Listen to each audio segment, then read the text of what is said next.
Today, we bring you the inspiring tale of boundless devotion, unshakable faith, and the origins of Bhagwan Shiva's beloved companion, Nandi. Once, in a distant time, there lived a sage named Shalada. Though blessed with wisdom and a loving heart, his life felt incomplete. He yearned for a child, not just any child, but one blessed by Bhagwan Shiva himself. Sage Shalada started meditating, and Indra appeared and told him to pray to Bhagwan Shiva, and he could suffice the wish. Shalada then performed penances and yagnas for years to please Bhagwan Shiva. Termites built their homes around him and started to eat him. Only his bones were left with a lot of flesh eaten by the termites. Bhagwan Shiva was pleased by Shalada's devotion, granted him a boon. With hands folded and a heart full of hope, Shalada replied, "Lord, bless me with a child." Shiva smiled and said, "You shall have your wish." And just like that, he vanished. The very next day, as Shalada plowed his field, a miraculous sight awaited him. A glowing child, radiant like the morning sun, appeared before him. A heavenly voice echoes from the sky. "Shalada, take this child and raise him well." Overwhelmed with joy, Shalada brought the child home and named him Nandi. From the very beginning, Nandi was no ordinary child. His devotion to Lord Shiva shone brighter than the stars. One day, two great sages, Mitra and Varuna, visited Shalada's home. Nandi's hospitality left them pleased, but when they blessed him, a shadow of sorrow passed over their faces. Shalada, sensing something amiss, approached the sages. His heart sank as they revealed the truth that Nandi does not have long to live. But Nandi's response left everyone stunned. With unwavering faith, he said, "Father, do not fear. Bhagwan Shiva can rewrite even fate itself." Determined to change his destiny, Nandi began a powerful penance by the river Bhuvana. His devotion was so profound that it drew Lord Shiva himself to the scene. As Nandi opened his eyes, he beheld the Lord of Kailash sitting before him. Overcome with emotion, Nandi expressed his only wish, "Lord, let me stay by your side forever. From this day forth you shall take the form of a bull, my eternal companion, my doorkeeper, and the leader of my ganas. Together we shall reside in Kailash." And thus, Nandi became the trusted vehicle, companion, and guardian of Bhagwan Shiva. During the Samudra Manthan, or the ocean churning, the serpent king Vasuki was used as a rope to churn the ocean with Mount Meru at center. As the churning continued, whole sea contaminated due to a deadly poison catalyzed by Cobra Vasuki's venom. The universe was now in imminent danger. Bhagwan Shiva came forward as only he could salvage the grave situation. Shiva scooped up the poison into his hand and drank it. Fearing that her husband would die, goddess Parvati constricted his neck, and the descent of the poison was in turn stopped at his throat. The poison started spilling out of his mouth. Nandi, with one furious jump, leaped into the ocean and drank the spilled drops of poison from Bhagwan Shiva's mouth without caring for his own life. Nandi saved the universe from the spilled poison. The Devas and Asuras watching were shocked and wondered aloud what would happen to Nandi. Bhagwan Shiva calmed them and said, "Do not fear, my devotees. Nandi is more than just my companion. He shares my strength, my protection, and my divinity." Through his devotion, Nandi proved that love and faith could conquer even the most deadly of challenges. From that day onward, Nandi became a symbol of unwavering devotion and loyalty, standing as a reminder that true faith can transcend even the boundaries of fate.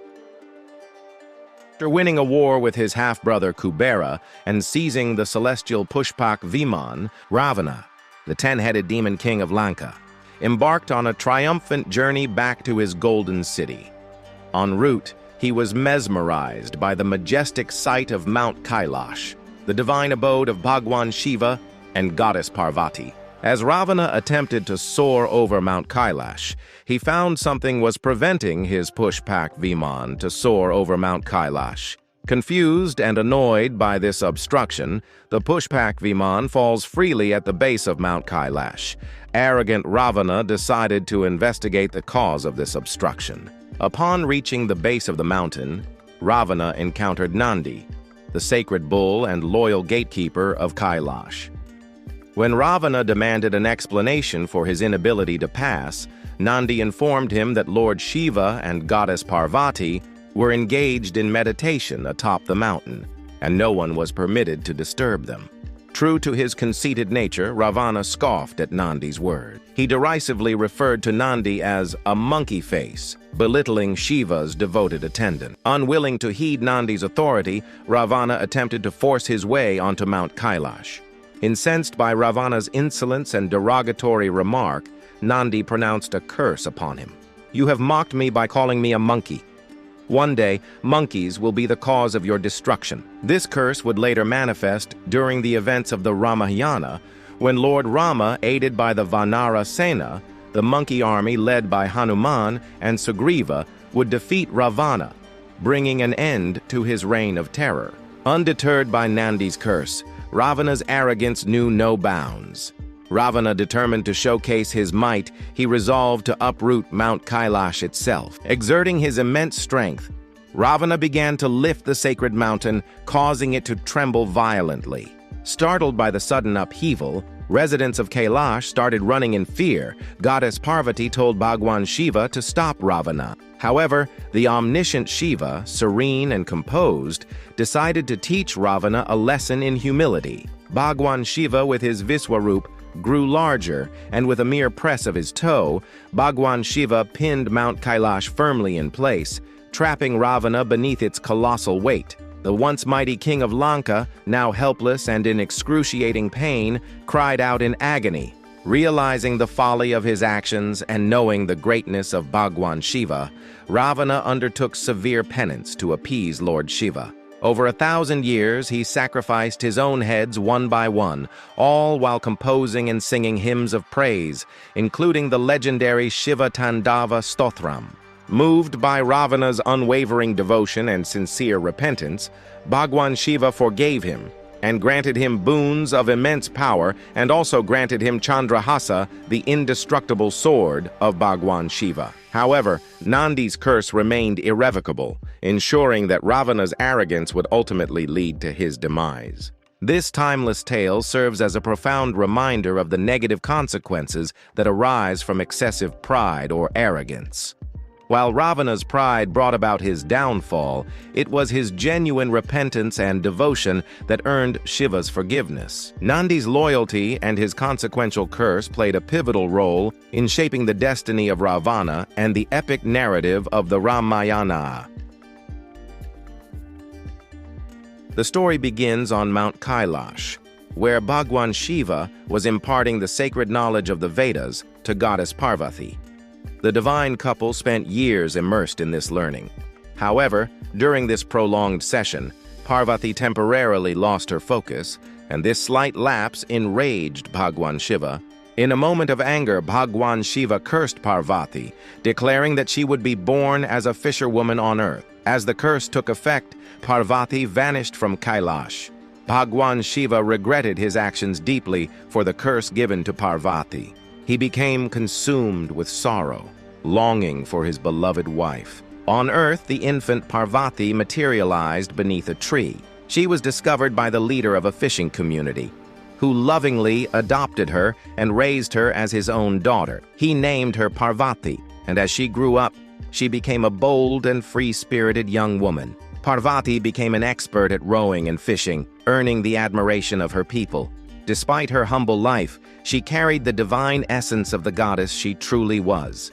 Meanwhile, back in Kailash, Bhagwan Shiva's longing for Parvati began to take a toll on him. He became increasingly withdrawn and sorrowful. Nandi, ever the faithful devotee, could not bear to see his master in such despair. Mustering his courage, Nandi asked Shiva why he didn't simply call Parvati back. Shiva explained that, as a human, Parvati had to fulfill her destiny, and her future husband would inevitably be a fisherman. Even he, the great Mahadev, could not alter the course of fate. Determined to reunite Shiva and Parvati, Nandi came up with a clever plan. He transformed into a massive whale and began terrorizing the waters near Parvati's village, making it impossible for the fishermen to fish or venture out to sea. The fishermen grew increasingly desperate as their livelihoods were threatened. Parvati's father, the leader of the community, declared that whoever could capture the whale would win Parvati's hand in marriage. When Shiva learned of the situation, he transformed into a dashing fisherman, physically strong and confident. Approaching the village chief, he offered to capture the whale in exchange for marrying Parvati. The chief eagerly accepted, hoping this mysterious and powerful fisherman could succeed where others had failed. Bhagwan Shiva, as fishermen entered the sea and captured the whale, recognizing its master, surrendered immediately to Shiva and became divine vehicle to Bhagwan Shiva. The villagers were astonished at the fisherman's success, and true to his word, the village chief arranged for Shiva to marry Parvati. And so Bhagwan Shiva and goddess Parvati were reunited, thanks to Nandi's clever plan and unwavering devotion. Their love transcended even the boundaries of a divine curse, bringing them back together as husband and wife. This beautiful tale from the Thiruvilayadal Puranam highlights Nandi's loyalty to Bhagwan Shiva and his determination to reunite Shiva and Parvati teach us the value of selflessness and faith. Thank you for watching Chronicle Capsule. If you enjoyed this story, don't forget to like, share, and subscribe for more timeless legends from Hinduism. See you next time.